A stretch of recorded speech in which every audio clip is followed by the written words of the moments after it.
Well, hey friends, here we are in week 3 of Prosper the City. I am so very excited for you and I'm proud of you.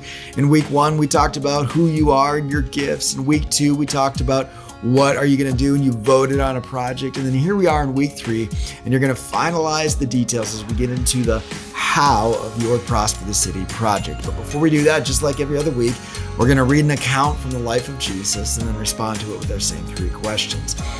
But each week I like to give a little bit of context for the account so that everyone can be on the same page. And today is a famous story where Jesus calms a sea and like the disciples are amazed by him. And again, those 3 questions are really, revealing, and it helps us get into the text a little bit. But I want you to think about fear. What are you afraid of? Maybe it's spiders or heights or public speaking, whatever it is, you're actually not afraid of that thing.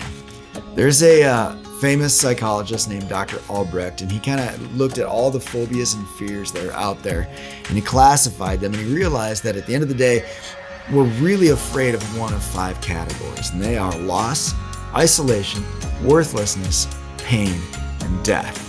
Those are the things we're actually afraid of. So you're not afraid of public speaking, you're afraid of the feeling of being alone or isolated on a stage. You're not afraid of needles, you're afraid of the pain that comes with the needles. And so as you look at the disciples today and the fear that they have in this moment, try to think about their fears. What is it they're specifically afraid of?